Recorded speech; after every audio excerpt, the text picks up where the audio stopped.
get started. Thanks everyone for coming in today. Well, hey guys, thanks for joining me virtually. I think it's always better to do kind of these formal discussions where I'm not looking at the live audience and then the virtual audience is staring at my back. If you kind of just have a piece of paper as I take you on this kind of path of decoding your health, know your numbers, I'll share with you the Know Your Numbers guide that we like to get everyone familiar with. And in the chat as we go, put any questions in. I'll try to peek at it and highlight, and at the end we can talk about some questions that arise. Let's frame the conversation today around this aging gap because a lot of you listening to this, a lot of you thinking about numbers, it may not be about the risk factor today. So I'm 38 years old. I don't really have a ton of risk factors from a blood test standpoint. And many of you maybe not don't have any risk factors from a blood test standpoint. And so we tend to not pay attention to it. I'll say this right off the bat. I believe everyone should know their blood profile at the earliest age possible. And I mean that because then you can look back. Let's just say you get your blood panel done at 25. You can look at 30 and you can kind of compare how we're aging. At 30, we can look at 35 and you can see how that goes. For many people, specifically males, we tend to not get our blood tested unless you work for a company like Board, Water, and Light until 50, until 45, until 55, or until something breaks.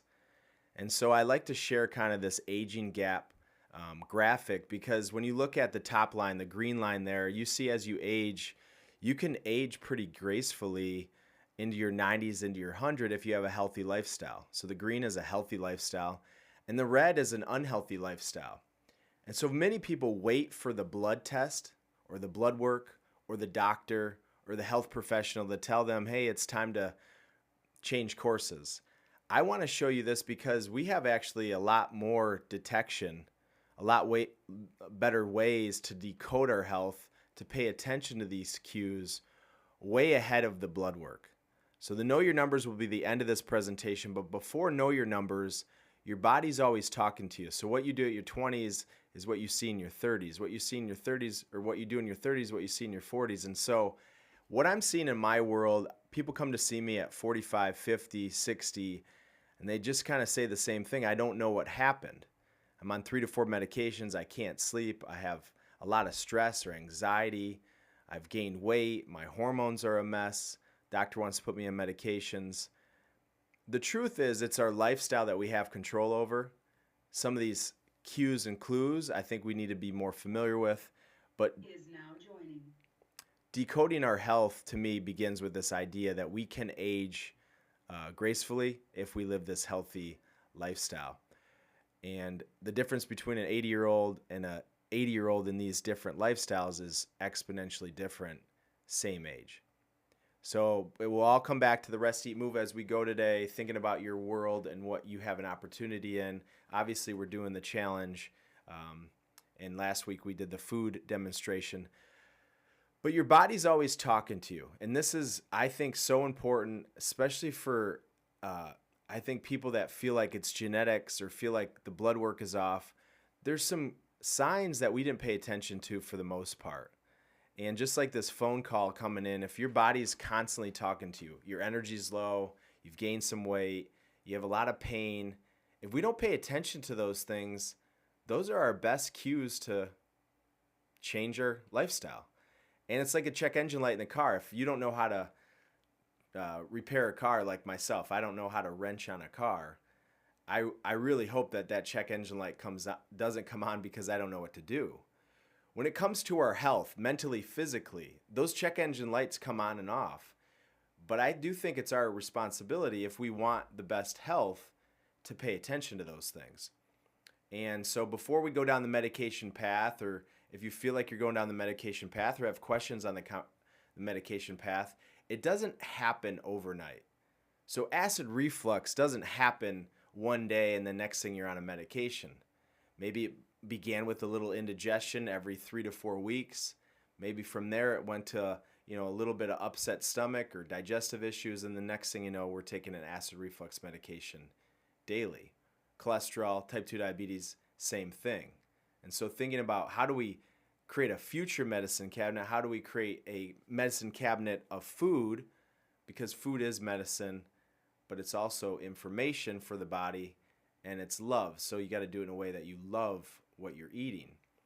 So just a recap for some of you that may have not heard this in a while, or maybe never, a new hire, or new to the challenge, or new to some of the presentations that I've done, is our health begins with the cell. You have 50 trillion cells in the human body. You turn over 2 to 3 trillion every day. Before you say, okay, this is turned into the afternoon, I don't have the energy to learn about cells, it's important to understand our cells equal our health. So if we want good health, we have to have good cells. If our blood work is not where we want it to be, in many cases, our cells are not where we need them to be. And everything begins at the cell level with this thing called the cell membrane. This cell membrane is the brains really behind the operation because it controls what comes into the cell, and it controls if toxicity comes out of the cell. Cancer, type 2 diabetes, obesity, metabolism, hair, skin, and nails all begins with the cell. And if that cell membrane is stiff and rigid, we have disease. If it's soft and permeable, we're probably thriving. Now, one of the things if I go back to the cell, one of the aha moments, maybe you haven't heard this, is that our cell membrane is made of these things called omega-3 fatty acids. So when we talk about cod liver oil, the biggest reason that we promote cod liver oil is 95% of you are missing omega-3 fats. Well, every cell membrane needs these omega-3 fats to be soft and permeable. So if 95% of us are deficient omega-3s and our health begins at the cell, you can kind of see how this is a key nutrient that most people can benefit from. So step number 1, got to make those cells healthy. Step number 2 is our body has this pH. And this is where a lot of medications live, specifically the digestive aisle of the grocery store. You have alkaline, which is 14, acidic being 1. And as a human, we want to be between 7.4 and 6.8.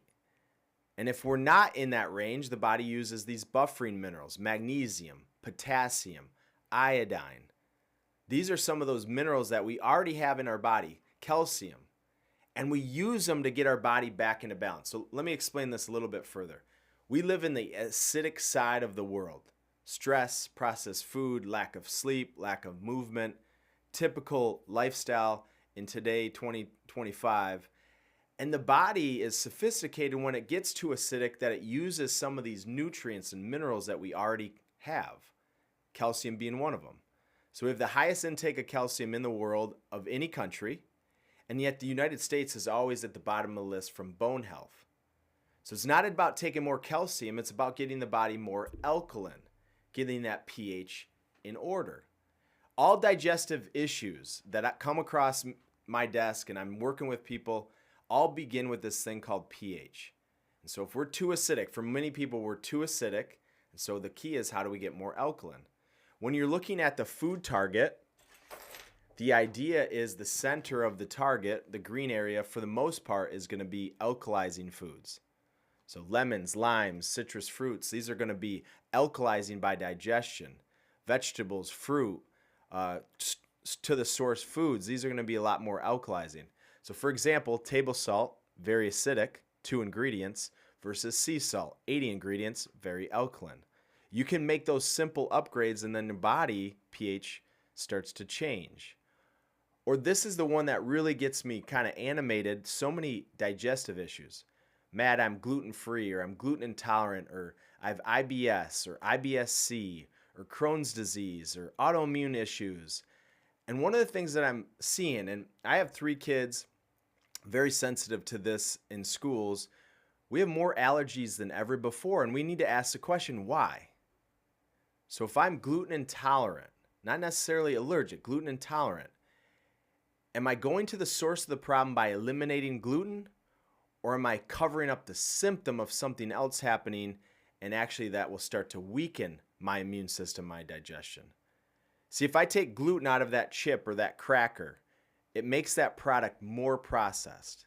When you make something more processed, the body's going to get weaker, specifically your immune system. And so from a pH standpoint, if I can eat more whole foods, I get digestive enzymes, natural bacteria. I start to strengthen that immune system, that digestion, that gut microbiome versus weakening it.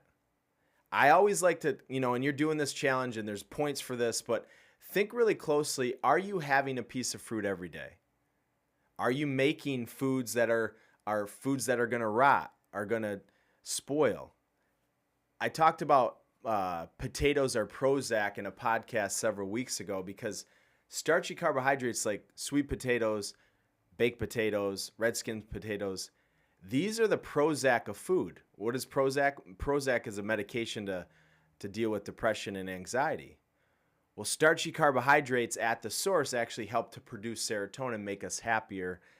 The pH is a big deal, and I see us trying to band-aid this pH issue, whether it's skin issue or digestive issues, by eliminating versus changing to the better item. And then beverages. Energy drinks to me are the one food that we should never put in the body. I'm seeing so many kids are so fixated on these prime drinks and Gatorade and what their favorite YouTuber or athletes are drinking. I see adults constantly using caffeine to get their energy. Just remember, energy drinks, coffee, soda, these are going to be very acidic.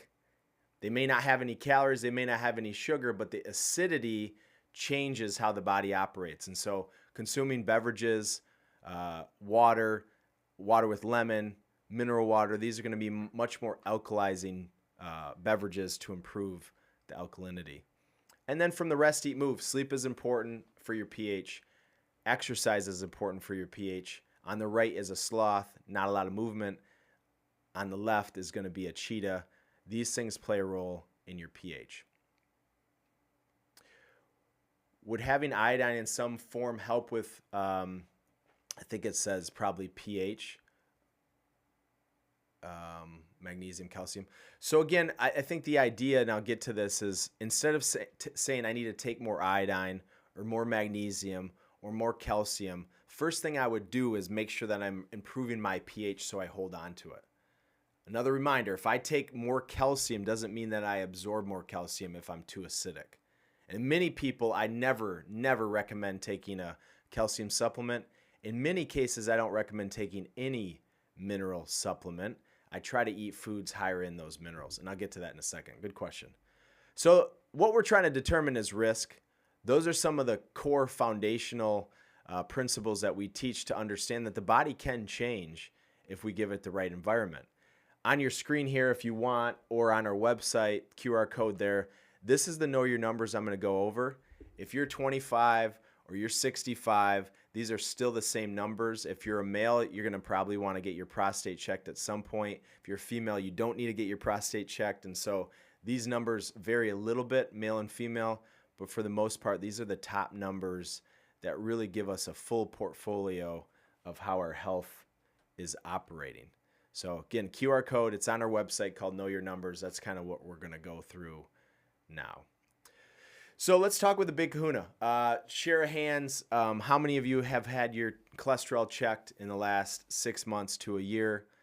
If you've had your blood work, probably 100% of you have had your cholesterol profile checked. That's from anything from cholesterol total, HDL, LDL, and triglycerides. This is a typical test. It's a common test. It's a valuable test. But I'm here to tell you it's only 33% of your risk factor for heart disease, yet many people are taking that number and determining their 100% risk based on one number. That's a mistake. The body doesn't work in isolation. We shouldn't evaluate risk in isolation. So let's look at some of these numbers.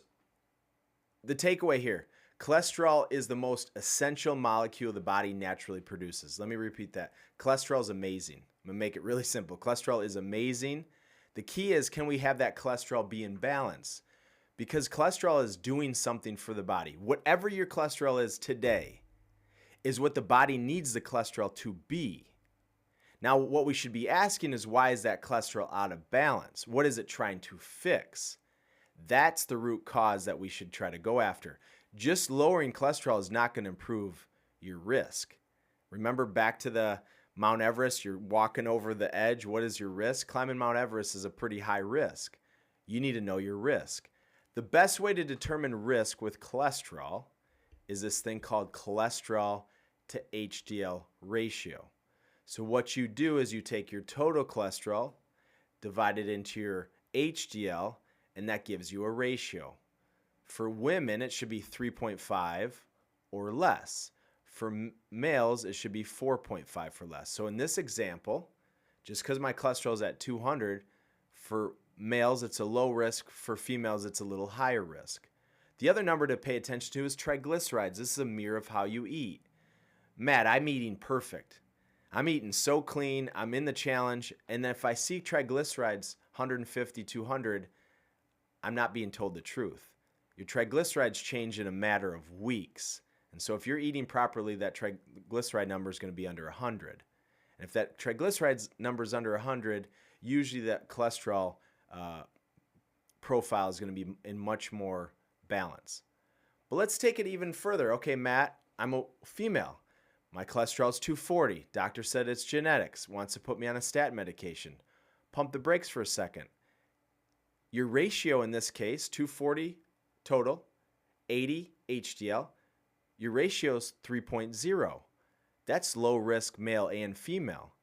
And by the way, women, pay attention to this. Women, as you age, what I actually want to see is that cholesterol number to increase. Because cholesterol, again, asking better questions, cholesterol is the backbone to your hormones. So as we age, male and female, but as we age, those hormones start to diminish. That communication, those chemical messengers are not firing on all cylinders. We need more cholesterol production to produce those hormones. And so just because it's 240 does not mean it's a risk. In many cases, I would like to see that cholesterol number be higher if that ratio is in balance. So 240, if you don't ask better questions, you're probably going to go on a statin medication. But knowing these numbers, we can start asking better questions. So what's the broken record? Again, back to the cell. If my cholesterol is out of balance, my cell's probably out of balance. If I want to get that cholesterol back into balance, I got to make that cell back into balance. Well, what makes that cell out of balance? Inflammation is a big cause. And so HDL's job is to sweep up the debris of LDL. LDL's job is to repair inflammation. And so one of the most powerful foods for your cholesterol profile are these omega-3 fats, flaxseed, chia seed, and the cod liver oil. Again, there's different fish oils. I recommend people eating fish. 95% of people are deficient in these omega-3 fats, and cod liver oil has vitamin D3 naturally. That's why we recommend the cod. 1 tablespoon of the cod liver oil, 1 to 2 tablespoons of the spirulina. We've never not had someone not balance their cholesterol profile. That's why I like to educate on those principles, the cell and the pH. So let's go to the next category of numbers, your sugar, your glucose. Glucose, fasting glucose. This is going to be a much more instant number. You can fast and you can get this number quickly. A1C is going to be an average. It's going to be a much more accurate indication of the body. Again, back to those principles, your sugar is going to be a direct communication of how your cell membrane is. See, the medication most type 2 diabetics get is a cell membrane softener medication called metformin. After that cell membrane softener doesn't work, then you go into insulin. All we have to realize is insulin opens up the cell so glucose can penetrate. If your glucose is too high and that insulin's not as sensitive, next thing you know, we have too much glucose in the body, and that can cause damage. So we want to have our glucose under 87. It's telling us that our cells are operating on all hands on deck. And then an A1C under 5.5, 5.6. This is telling us that our average is good. Again, what's the point? We want to eat more carbohydrates. We don't want to eliminate carbohydrates. Carbohydrates hold on to antioxidants, fiber. They give us energy. One of the mistakes we see is a pre-diabetic or type 2 diabetic's been told by their doctor to eliminate carbohydrates. Your doctor's telling you to eliminate processed sugar, so the red area of the food target. What we want you to understand is if you can improve the types of carbohydrate, fruits, vegetables, at the source carbohydrates, those cells get better, insulin gets more sensitive, glucose drops. One of the biggest mistakes we can do for long-term health is cut out a macronutrient. You cut out a macronutrient like carbohydrates because you're trying to hack your glucose or your A1C, you will have other problems down the road. And again, those omega-3s are really helpful for making that cell membrane soft and permeable. You may be thinking this is like a broken record. He says the same thing. These are some of the foundational things that really overlap. Again, the body's not designed in isolation, and so some people might have cholesterol imbalances show up as a symptom. Some people might have obesity. Some people might have type 2 diabetes. But at the foundation, that rest, eat, move is always the same. Now, this is going to be something new. Anybody out there, you can raise hand, have ever had your homocysteine or high sensitive CRP measured. These are two tests that you have to ask for. These really determine your full risk portfolio. Homocysteine measures oxidation.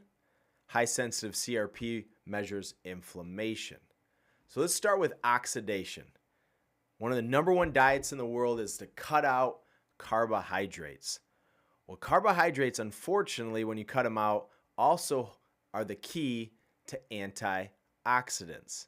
You cut out carbohydrates, just eat protein and fats, you're going to have high oxidation. That's called internal rust. Just like this apple oxidizes, the body will oxidize with these free radicals. And so understanding that homocysteine is a risk factor for heart disease, cardiovascular risk, cancer. And so you have to know this number, but you have to ask for it. There's no medication.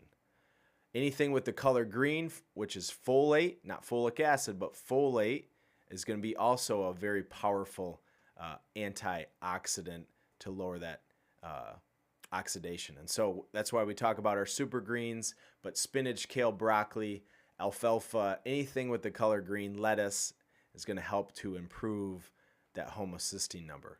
So we want that homocysteine number to be between 4 and 13.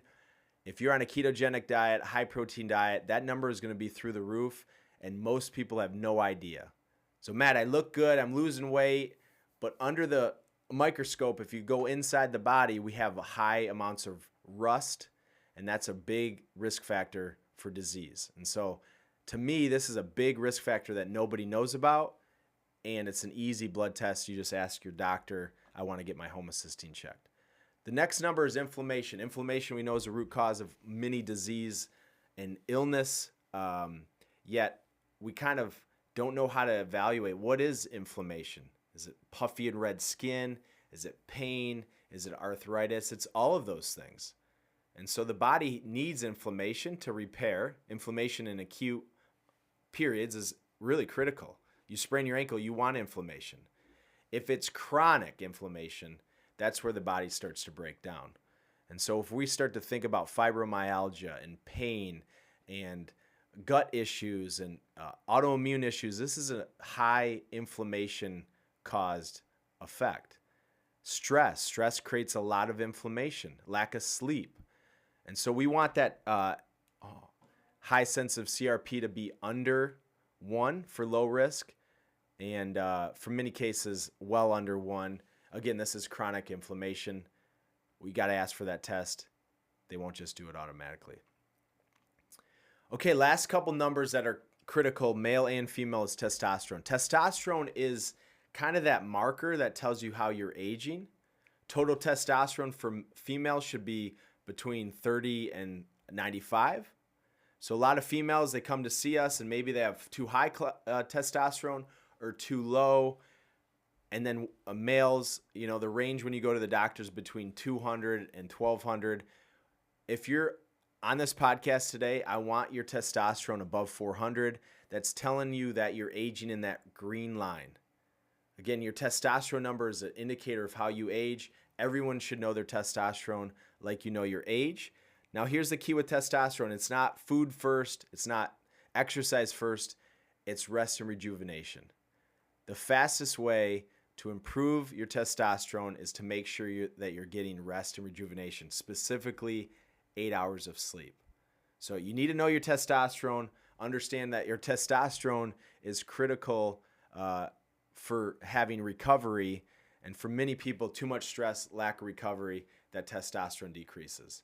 And so a testosterone of 200 if you're a male, you're not going to be functioning on all cylinders. For a female, it's a great indicator of how you're aging, if that hormone is not functioning correctly. And then sleep is, to me, the most powerful tool we have. Are you valuing it? Are you going to bed at the same time? Is it cold? Is it dark? Magnesium. Magnesium is a relaxation mineral. You can get it from food or Epsom salts. Daily movement, limiting screen time. Again, know your testosterone. Ask your doctor.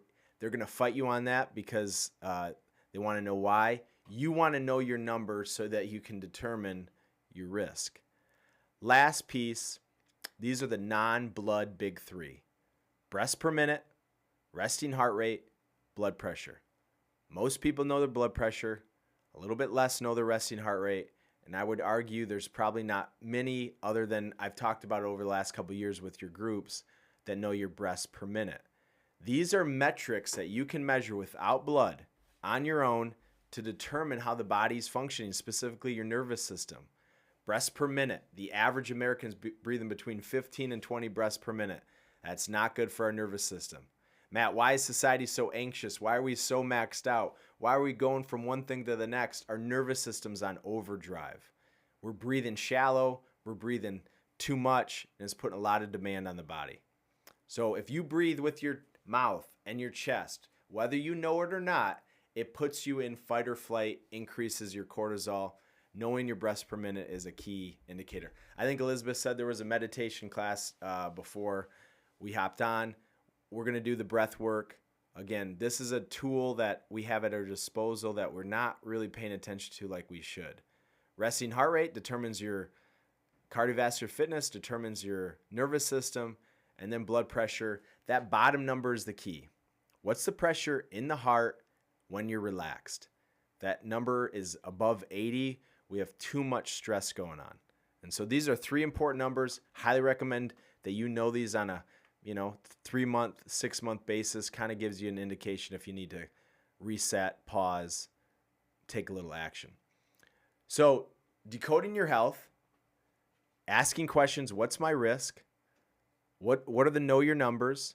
Back to the principles, cell, pH. And the takeaway is you're in this challenge, and that's fantastic. But what are some areas that you might have blind spots? What are some areas that you have gaps? What are the rest, eat, move weaknesses that you have? For me, the biggest weakness that I have is taking these micro breaks throughout the day. I love what I do. I'm passionate about what I do. I get a lot of phone calls, a lot of emails. Sometimes I don't take the time to reset throughout my day. 2 to 3 minutes, a couple times a day, closing my eyes, taking a couple deep breaths. That's going to have tremendous impact long term. But maybe it's food for you, or maybe it's movement. Again, thinking about these buckets, this is how we have control over our blood work. This is how we have control over our body. And again, it's 15% of our health is genetics, and 85% of our health is epigenetics, which is lifestyle. And so we have a lot more control specifically over these numbers than we once thought.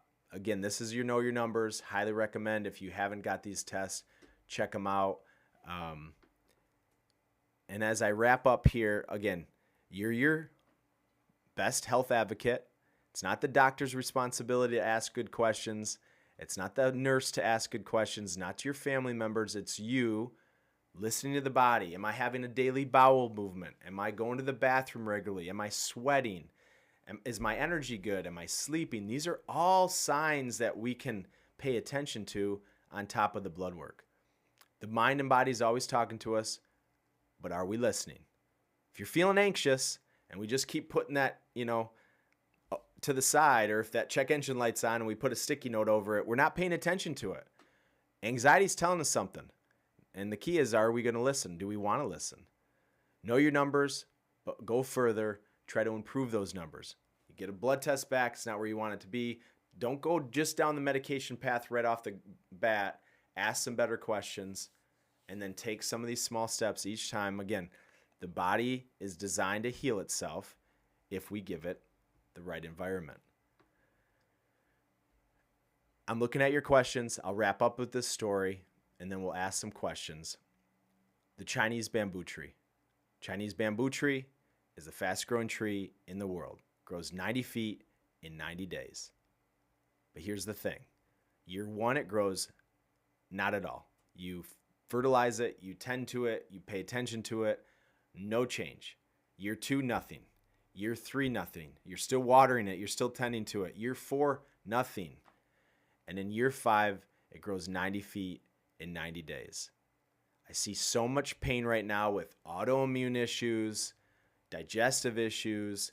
Doctor tells me I have a genetic disorder, cancer, heart disease, illness. Yeah, it can kind of beat us down. And when we're in it, we kind of think, well, I want to do whatever I can. I want you to take away today that the mind and body are amazing, but you have to listen to the mind and body. And if you're not quite sure how to listen to it, we have these numbers that can kind of give us a safety net, give us a little bit more behind the scenes. But if your energy's good, if you don't have aches and pains, if you have good digestion, if you feel like you're sleeping soundly, if you have good breaths per minute and resting heart rate, those numbers for the most part are probably going to be in alignment. If those numbers are out of alignment though, we also can take some action. We also can ask better questions. This stuff works every time. Remember, you may be working towards a progression. You can't control when it comes. That Chinese bamboo tree takes 5 years. Keep going. Keep doing what you're doing. This is Know Your Numbers and Decoding Your Health. Okay,